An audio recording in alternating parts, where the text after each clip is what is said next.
ever try to get out of a meeting by pulling a fire alarm?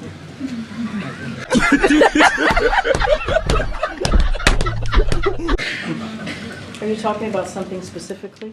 A Democratic member of Congress pulled a fire alarm around a series of boats. No fire. Boy. Is that appropriate? What I can tell you is I'm not spoken to the president about this, and so just not going to comment. I will leave it Schools is this nation's backbone. up to. I know there's a House process moving forward right now. I'll leave it to the House. Okay. Hell yeah! Hey, come on, baby! Come on! Yes! Come on! Ah! Yes!